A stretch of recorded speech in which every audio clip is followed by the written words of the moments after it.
فؤاد کا ترجمہ عام طور پر لوگ دل سے کرتے، میں نہیں کرتا. یہ اصل میں یہ کمپیوٹر ہے. فائدہ نکالنا کسی چیز سے، انفر کرنا. فائدہ کسے کہتے ہیں؟ گوشت کو جب بھون دیا جاتا ہے، پانی وانی نکل گیا، اسے فعید کہتے ہیں. اس کا خلاصہ نکل آتا ہے. تو یہ فائدہ دماغ نکالتا ہے. یہ سماعت اور بصارت ان پٹ کرتی ہے، ڈیٹا فراہم کرتی ہے. ڈیٹا جو ہے وہ اس میں لوڈ کرتی ہے، اور یہ مشین میں کمپیوٹر جو ہے اسے پروسیس کرتا ہے. ان السمع والبصر والفؤاد کل اولئک کان عنہ مسئولا. ہر شخص سے جواب دہی کی لی جائے گی. تم نے ان کو کیوں استعمال نہیں کیا؟ توہمات میں پڑے رہے. توہمات کی تاریکیوں سے نوع انسانی کو نکالنے والا اسلام، قرآن. اور پھر دیکھیے دنیا مانتی ہے کہ اس سے پہلے فلسفے میں، منطق میں صرف استخراجی منطق کا راج چل رہا تھا، ڈیڈکٹیو نالج. ایک بات مان لی اور اس کے منطقی نتیجے میں بال کی کھال اتارتے جا رہے ہیں، اسی میں ڈوبے ہوئے ہیں، اسی میں ڈوبے ہوئے ہیں. قرآن نے آ کر دنیا کو روشناس کرایا استقرائی منطق سے. دیکھو، مشاہدہ کرو، کھول آنکھ، زمین دیکھ، فلک دیکھ، فضا دیکھ، مشرق سے ابھرتے ہوئے سورج کو ذرا دیکھ. افلا ينظرون الى الابل كيف خلقت والى السماء كيف رفعت والى الجبال كيف نصبت والى الارض كيف سطحت فذكر انما انت مذکر. دیکھو، غور کرو، سوچو، آبزرو کرو، پھر نتائج نکالو، انفر کرو.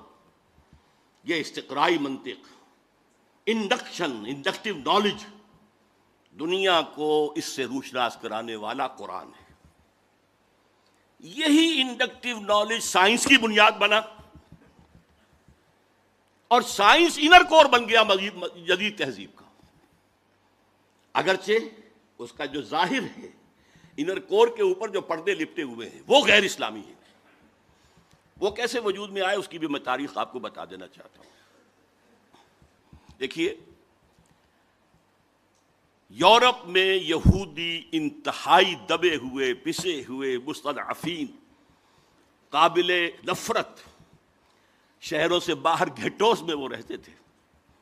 انہیں اذیت پہنچاتے تھے عیسائی، اور صحیح بات تھی.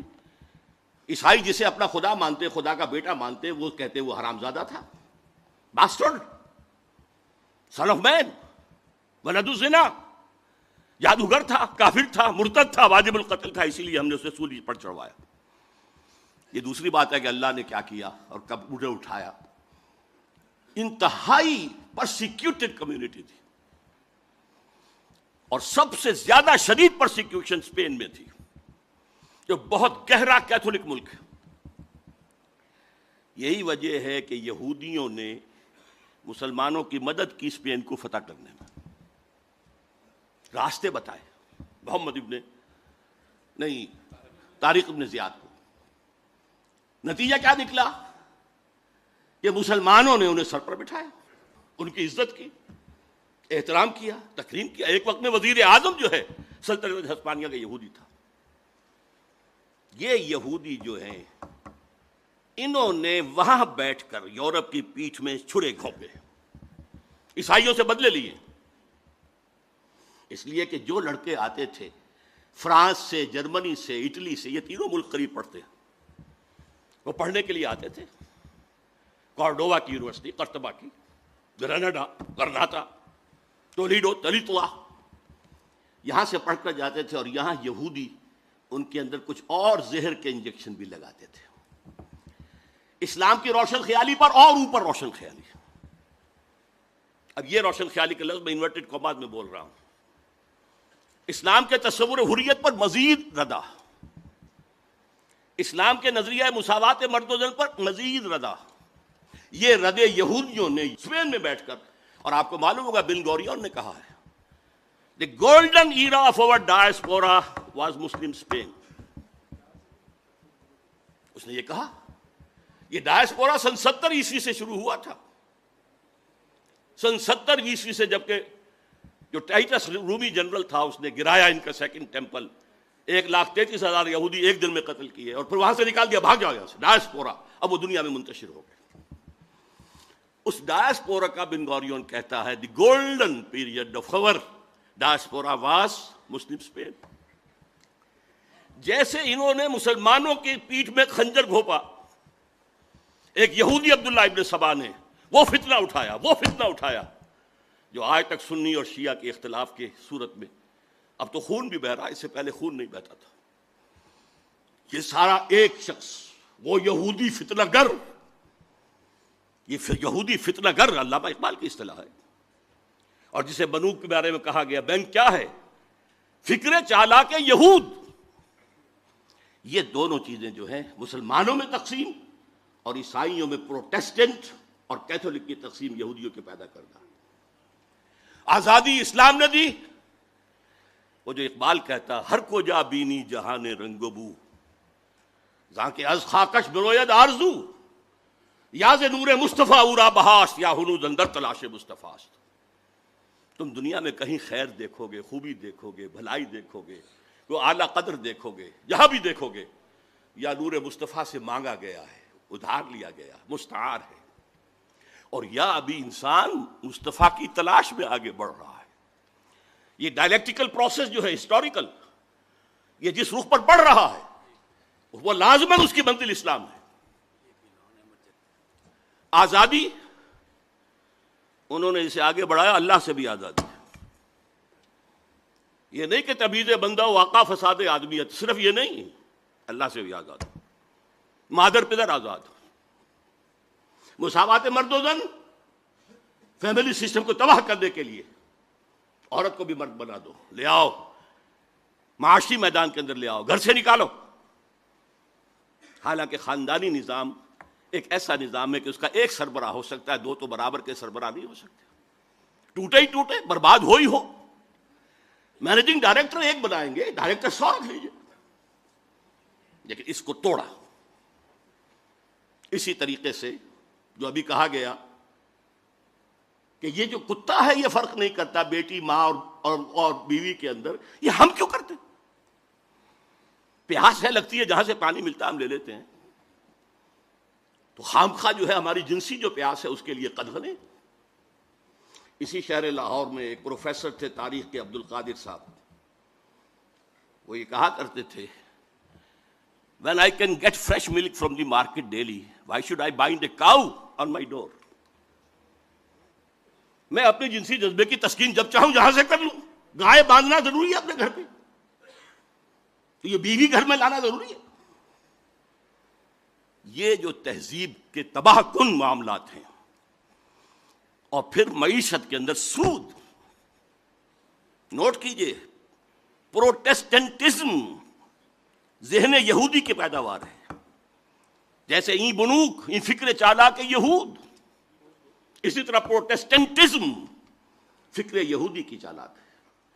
اور سب سے بڑا پروٹیسٹنٹ ملک انگلینڈ بنا. چرچ آف انگلینڈ بغاوت کے طور پر سب سے پہلے وہاں قائم ہوا، پوپ سے آزاد. اور وہاں ہی پر آپ کو معلوم ہے کہ سب سے پہلا بینک بنا، بینک آف انگلینڈ. کالون کے ذریعے سے سود کا جواز جو پیدا کیا گیا یہودیوں نے کروایا، شائلاکس نے کروایا. وہ جواز سب سے پہلے اس کو قبول کیا ہے انگلینڈ نے. یہ پروٹیسٹنٹس کی فتح تھی، اور اس کے ذریعے سے رفتہ رفتہ رفتہ رفتہ وہ یورپ کے اوپر قابض ہو گئے. اور آپ کے والد محترم جب دیکھ کر آئے تھے 1905 سے 1908 تک، فرنگ کی رگے جا پنجائے یہود میں، یہ بات نہ کوئی اور دیکھ سکتا تھا نہ بیان کر سکتا تھا. اس ایک مصرے میں بیان کرنا ممکن نہیں کسی کے لیے. اور نہ وہ گہری نگاہ گاہ میری نگاہ تیز چیر گئی دل وجود، نہ وہ کسی اور کو حاصل. فرق صرف یہ ہوا ہے اس ایک صدی کے اندر کہ پہلے فرنگ کا اور پروٹیسٹنٹزم کا امام برطانیہ تھا. آج فرنگ کا اور پروٹیسٹنٹزم کا امام امریکہ ہے. اچھا، اس کے ساتھ یہ تو تھی ریفارمیشن. دوسرا تھا رینائسنس. رینائسنس کے ذریعے سے انہوں نے علم، اس کی طرف لوگوں کو راغب کیا. لیکن چونکہ احیاء العلوم کی اس تحریک کے پیچھے ایک نیگیٹو موٹیو تھا، پاپائیت کے نظام کے خلاف بغاوت، اور پاپائیت ہی ان کے نزدیک مذہب کا مذہب تھی، مذہب کے خلاف بغاوت۔ لہذا اس کے تحت رد عمل کے طور پر جو علوم اور فنون جنم لیے جنہوں نے، وہ بے خدا بلکہ مخالف خدا۔ سیاست سے اللہ کو نکالو، حاکم وہ نہیں ہے، حاکم عوام ہے۔ معیشت سے قرض حسنہ، شراکت مزاربت کو نکالو، بینک لاؤ، سود پر مبنی۔ معاشرت میں حیا، عفت، عصمت کے تصورات ختم کرو، اور آج کی یونائٹڈ نیشنز کی اصطلاح میں پروسٹیٹیوٹس کو بھی سیکس ورکرز کہو، وہ بھی ایک محنت کرنے والے ہیں، محنت کرنے والیاں ہیں۔ یہ بے خدا سائنس اور بے خدا بلکہ مخالف خدا فلسفہ ہے جس نے اس روشن خیالی کو جنم دیا ہے جو آج پیش کی جا رہی ہے۔ اصل روشن خیالی وہ تھی جو محمد رسول اللہ نے دی تھی، اور علامہ اقبال کے بقول آج اگر کہیں کو خیر یا خوبی ہے تو وہ صرف نور مصطفیٰ سے مستعار ہے۔ اس کا پس منظر کیا ہے وہ میں آپ کو بتا دوں۔ دیکھیے، اللہ تعالیٰ نے علم کے لیے دو آنکھیں دی تھی انسان کو۔ علم کی جو اہمیت آئی ہے وہ ابھی میں بتا چکا ہوں۔ قرآن مجید کہتا ہے کسی ایسے چیز کے پیچھے مت پڑو جس کی بنیاد علم پر نہ ہو۔ اچھا، اسی لیے یہ تمام توہمات آکلٹ سائنس، حالانکہ انہیں سائنس کہا گیا ہے، پامسٹری ہو، نجوم شناسی ہو، یہ چیزیں ان میں حقیقت ہے، اسلام نے اس کا انکار نہیں کیا۔ Science of numbers, science of colours وغیرہ وغیرہ جنہیں آپ کہتے ہیں آکلٹ سائنس، ہٹاؤ ان سے، توجہ ہٹاؤ، جادو حق ہے مت کرو، کفر ہے۔ یہ نہیں کہا کہ یہ نفی کی ہے کہ ان میں کوئی حقیقت ہے ہی نہیں، تمہاری توجہ نہیں ہونی چاہیے۔ تمہیں ہم نے دو آنکھیں دی ہیں، اور سورہ بقرہ کے چوتھے رکوع میں اول دوم دونوں آنکھوں کا ذکر ہے۔ ایک آنکھ ہے ایکوائرڈ علوم کے لیے، جو علم تمہیں خود حاصل کرنا ہے، جسے پوٹینشلی آدم کے اندر ودیت کر دیا گیا تھا۔ جیسے آم کی گٹھلی میں پورا آم کا درخت ہے، علم آدم الاسماء کلہا میں وہ پورا ایکوائرڈ نالج موجود تھا جو آدم حاصل کر سکتا تھا یا نسل آدم حاصل کر سکتی تھی۔ اس کے لیے کیا اپریٹس دیا؟ ان السمع والبصر والفؤاد، ان تین چیزوں کو بروئے کار لاؤ اور قدم بقدم بڑھتے چلے جاؤ۔ یہ اس علم الاسماء کی ایکسفولیشن ہے جو آج ہم دیکھ رہے ہیں سائنس کی شکل میں، ٹیکنالوجی کی شکل میں۔ یہ بھی اللہ کا دیا ہوا علم ہے، اسے سیکولر علم نہ کہیے، قطعاً نہیں، بلکہ بڑا پیارا جملہ کہتے تھے ڈاکٹر رفیع الدین مرحوم و مغفور، میرے نزدیک فکر اقبال کے بہت بڑے شاعر ہیں، کہ Quran is the word of God and this universe is the work of God. ان دونوں میں کوئی تضاد نہیں ہو سکتا۔ اگر تضاد محسوس ہوا اس دور میں جبکہ ہمارا کائناتی علم بہت کم تھا، وہ تضاد اس دور کے مفسرین کے حوالے کیا جائے گا، قرآن کے حوالے نہیں کیا جائے گا۔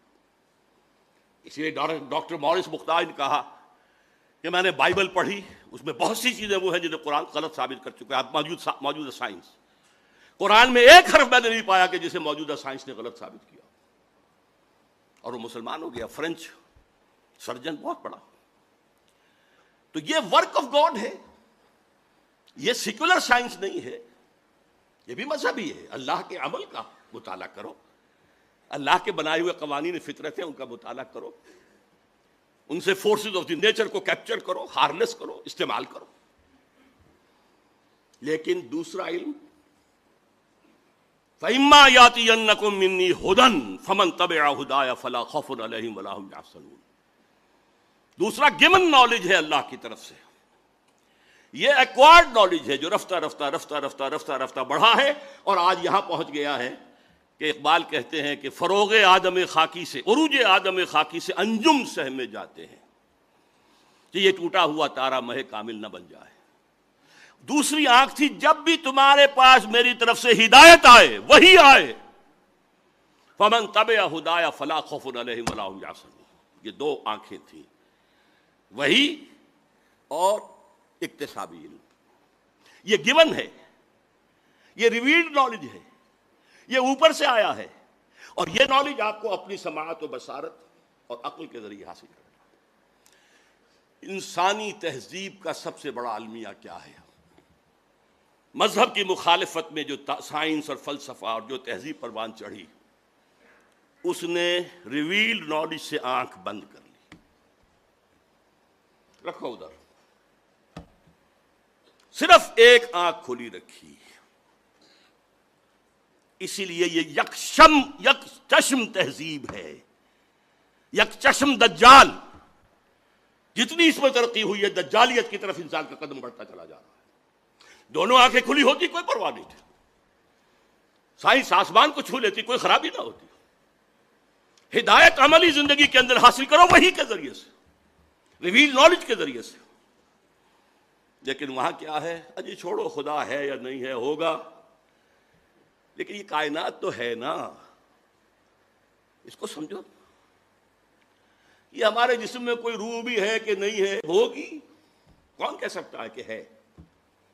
اس کو چھوڑو، یہ جسم تو ہے نا، اس کی پرواہ کرو، بالو پوسو، صاف رکھو۔ یہ آخرت کوئی ہے یا نہیں ہے، ہوگی بھائی، شاید ہو، کسی نے آ کے بتایا تو نہیں واپس۔ یہ دنیا تو ہے، اسے بناؤ، حاصل کرو، آسائشیں لو، بہبود بھی کرو لوگوں کی، لیکن ساری توجہ دنیا پر، روح کی بجائے جسم پر، اللہ کی بجائے کائنات پر۔ یہ صرف شفٹ آف ایمفیسس ہے جس نے کہ تہذیب، تمدن، فکر، فلسفہ سب کا رخ بدل دیا، یک چشمی بنا دیا۔ ورنہ میں آپ کو بتاتا ہوں، اور علامہ اقبال نے اس آیت مبارکہ کو اپنے فلسفہ خودی کی سورس قرار دیا، جس کے راوی ہیں سید نذیر نیازی مرحوم۔ علامہ نے کہا میرے فلسفہ خودی کی سورس سورہ حشر کی آیت ہے، وَلَا تَكُونُوا كَالَّذِينَ نَسُوا اللَّهَ فَأَنسَاهُمْ أَنفُسَهُمْ أُولَٰئِكَ هُمُ الْفَاسِقُونَ۔ ان لوگوں کے مانند نہ ہو جانا جنہوں نے اللہ کو بھلا دیا تو اللہ انہیں اپنے آپ سے غافل کر دیا، یہی فاسق ہے۔ یہ اپنا آپ کون سا ہے جس سے انسان غافل ہوتا ہے؟ کیا اپنے پیٹ سے کوئی غافل ہے؟ کوئی اپنے جسم سے غافل ہے؟ تھوڑا سا چھالا نکلا ہے انگلی میں تو دوڑتے ہیں ڈاکٹر کے پاس، دانت میں درد ہو تو جا کر ڈینٹسٹ کو رات کے 1 بجے بھی آپ اس کے گھر پر دروازہ توڑ دیں گے۔ لیکن روح ہے یا نہیں، اس سے ہم بے پرواہ ہو گئے۔ وَلَا تَكُونُوا كَالَّذِينَ نَسُوا اللَّهَ فَأَنسَاهُمْ أَنفُسَهُمْ۔ انہوں نے اللہ کو بلایا تو اللہ نے انہیں اپنے آپ سے غافل کر دیا۔ اسی کا کانورس ہے جو بعض صوفیہ کا قول ہے، من عرف نفسه فقد عرف ربہ۔ جس نے اپنے آپ کو پہچان لیا اس نے خدا کو پہچان لیا۔ اس لیے کہ ہمارے اندر وہ ڈیوائن سپارک ہے، وہ روح ملکوتی ہے، وَنَفَخْتُ فِيهِ مِن رُوحِي، جسے قرآن 2 جگہ کہہ رہا ہے، اللہ کی اپنی روح اس میں سے پھونکا۔ بہرحال اس نئی تہذیب کے تحت جو روشن خیالی آ رہی ہے وہ مجسم دجالیت ہے۔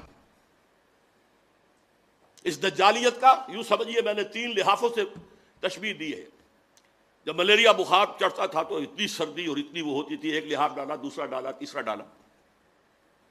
سب سے اوپر کا لحاف ہے سیکولرزم، زندگی کے مین دھارے سے خدا کو نکال باہر کرو، کال پکڑ کر جاؤ، مسجد میں رہو، مندر میں رہو، سینیگاگز میں رہو، چرچ میں رہو، ہم آئیں گے، درشن کر لیں گے، ڈنڈوت کر دیں گے، بس۔ ہماری سیاست، ہماری ریاست، ہمارے قوانین، ہمارے نظام سیاسی، نظام معاشی، ہمارا تصور سماجی اقدار، سوشل ویلیوز، ہمارا تصور سماجی خرابی ہے، سوشل ایونز کا، یہ ہم کریں گے۔ Nothing doing. آپ بیٹھیں مسجد میں، بیٹھے، آئیں گے ہم 5 وقت آئیں گے، درشن کریں گے آپ۔ یہ پہلا لحاف ہے جو پوری کائنات، پورے زمین کو اس وقت انگلف کیے ہوئے۔ دوسرا لحاف انٹرسٹ بیسڈ کیپٹلزم، پوری دنیا بینکنگ، یہ بنوک، یہ فکر چابا کے یہود، نور حق السینہ آدم ربود۔ اور کیا بات کہی ہے عزیزم عاکف سعید نے، اس کا دوسرا شعر نہیں پڑھا، تا تہو بالا نہ گرددی نظام، دانش و تہذیب و دین سودائے خام۔ جب تک کہ بینکوں کا نظام تو بالا نہیں ہوتا، ختم نہیں ہوتا، اپروٹ نہیں ہوتا، اس وقت تک دانش کیا بات کرتے ہو دانش کی، تہذیب کیا بات کرتے ہو تہذیب کی، دین کیا بات کرتے ہو دین کی، سودائے خام، یہ تو بڑے کچے خیالات ہیں۔ دوسرا لحاظ بھی گلوبل ہے، تیسرا لحاظ البتہ ابھی کچھ مشرقی ممالک خصوصاً مسلمان ممالک پر پوری طرح نہیں اڑا ہے۔ وہ اگر آپ protocols of designs, elders of designs پڑھیں گے تو معلوم ہوگا کہ یہ بھی ایک پورے پلان کے تحت ہو رہا ہے۔ شرم و حیا کے تصور نکال باہر کرو، عصمت و عفت کا تصور نکال باہر کرو۔ عزیز واقف نے تو کہا کہ خانہ داری بھی کرے، وہ کہتے ہیں خانہ داری اس کا کام ہے ہی نہیں، اگر وہ کرے گی تو اجرت مانگے گی شوہر سے، بچے جنے گی تو اجرت مانگے گی شوہر سے۔ یہ تو social engineering programme of United Nations assembly کا ہے، جس کا سب سے بڑا جو ہے چمچہ اس وقت صدر مشرف بنا ہوا ہے۔ پوری دنیا میں کہیں نہیں ہے کہ عورتوں کو اس طریقے سے سیٹیں، ڈیموکریسی کا معجزہ ہمارے برابر موجود ہے انڈیا، معجزہ مانتی ہے دنیا اس کو، کہ مانا جاتا ہے کہ ڈیموکریسی جو ہے وہ لو پرسنٹیج آف لٹریسی کے ساتھ نہیں چل سکتی، اور وہاں چل رہی ہے، یہ معجزہ ہے۔ اسی لیے وہ ہندوستان کی پرستش کرتے ہیں، ڈیموکریسی ان کا مذہب ہے، امریکہ میں نہیں ہے، کہاں ہے؟ لیکن وہ شیطان کے چمچے جو ہیں وہ شیطان کو کوئی کان قطر دیں گے، اس کو بھی پیچھے چھوڑ جائیں گے۔ اس کے ضمن میں ڈاکٹر جاوید اقبال صاحب کی خاص طور پر توجہ منعطف کراؤں گا۔ رینڈ کارپوریشن جو امریکہ کا ہائیسٹ لیول کا تھنک ٹینک، اس کی تازہ ترین رپورٹ جو آئی ہے اس میں انہوں نے مسلمانوں کو 4 طبقات میں تقسیم کیا۔ ایک فنڈامنٹلسٹ ہیں جو اسلام کو صرف مذہب نہیں سمجھتے، نظام سمجھتے ہیں، دی پولیٹیکو سوشو اکنامک سسٹم۔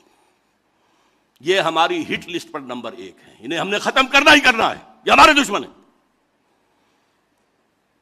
اس لیے کہ انہیں مذہب سے دشمنی نہیں ہے، نمازیں پڑھو، تم آئے امریکہ میں، تم نے چرچ خریدے، مسجدیں بنا لی، ہم نے تو کوئی اعتراض نہیں کیا، تم نے سینیگوگز خریدے، مسجدیں بنا لی، ہم نے تو کوئی اعتراض نہیں کیا، تم رمضان میں روزے رکھتے ہو، ہم تمہیں ایک افطاری پارٹی دے دیتے ہیں وائٹ ہاؤس میں، تم عید اور بقرعید مناتے ہو، ہم یادگاری ٹکٹ ایشو کر دیتے ہیں۔ ہاں، تمہارے اسلام سے بھی کوئی دشمنی نہیں۔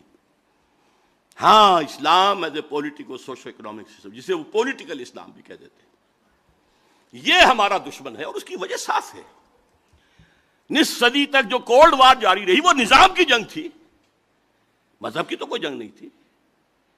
مغرب میں وہی کرسچینٹی تھی جو یورپ میں اور یو ایس ایس آر کے اندر تھی، وہی کرسچینٹی۔ فرق کیا ہے؟ صرف ایک فرقے کا فرق ہے، پروٹیسٹنٹزم ہے، کیتھولسزم ہے، اور جس کو کہتے ہیں وہ مشرقی آرتھوڈاکس، ایسٹرن آرتھوڈاکس، یہ اللہ اللہ خیر چلو، مذہب تو ایک ہے۔ ساری جنگ نظام کی تھی، ان کے سرمایہ دارانہ نظام کو اتنی بڑی دھمکی مل گئی تھی، چیلنج مل گیا تھا، وہ سوچتے تھے ہوا ہو جائے گا پانی میں، اور ایک وقت میں مغرب کانپ رہا تھا، اس لیے کہ روس خلا میں پہلے پہنچ گیا تھا، ابھی امریکہ تو بہت پیچھے تھا۔ بہرحال جنگ ان کی ہے ان فنڈامنٹلسٹ سے جو اسلام کو دین سمجھتے ہیں، مذہب بھی ہے، عقائد بھی ہیں، عبادات بھی ہیں، رسومات بھی ہیں، یہ جو 3 ایسنشل کانسٹیٹیوئنٹس ہیں مذہب کے، کلاسیکل مذہب وہ بھی ہیں، لیکن یہ پولیٹیکل سسٹم بھی ہے، اکنامک سسٹم بھی ہے، سوشل سسٹم بھی ہے، تینوں ہیں۔ 3 × 3 بن کر 6 بنتے ہیں۔ دوسرا طبقہ انہوں نے کہا یہ ہیں جن کو ڈاکٹر صاحب نے کہا روایت پسند۔ یہ کون لوگ ہیں؟ وہ بھی ٹریڈیشنلسٹ کہتے ہیں اس رینڈ کارپوریشن میں۔ یہ وہ ہیں جو قال اللہ و قال رسول میں مگن ہیں، مدرسوں میں ہے، مسجدوں میں ہے۔ یہ ہمارے لیے کوئی براہ راست چیلنج نہیں ہے، لیکن اگر خدا نہ خواستہ وہ ٹریڈیشنلسٹ جو ہیں وہ فنڈامنٹل سے مل جائیں تو بہت خطرناک ہے، اس لیے کہ ان کے پاس ذریعہ ہے پبلک کے سامنے آنے کا، مساجد ہے، ہفتے وار جلسہ منعقد ہوتا ہے، تو تو تیسرے نمبر پر ہیں ماڈرنسٹ، اور میں ڈاکٹر صاحب کو بھی انہی میں شمار کرتا ہوں، جو اسلام کی ایسی تعبیر کرنا چاہتے ہیں جو مغرب کے لیے پیلیٹیبل ہو۔ آپ نے کہہ دیا شراب حرام نہیں ہے فی نفس ہی، شراب تو حرام ہے، رجس من عمل الشیطان فاجتنبوہ، چھوڑو اس کو، فہل انتم منتہون، چھوڑتے ہو کہ نہیں؟ تمہیں پہلے بھی دے دیے گئے تھے سگنلز کہ شراب اور جوئے میں کچھ خوبیاں بھی ہیں اور کچھ گناہ بھی ہیں، گناہ کا پہلو بھاری ہے۔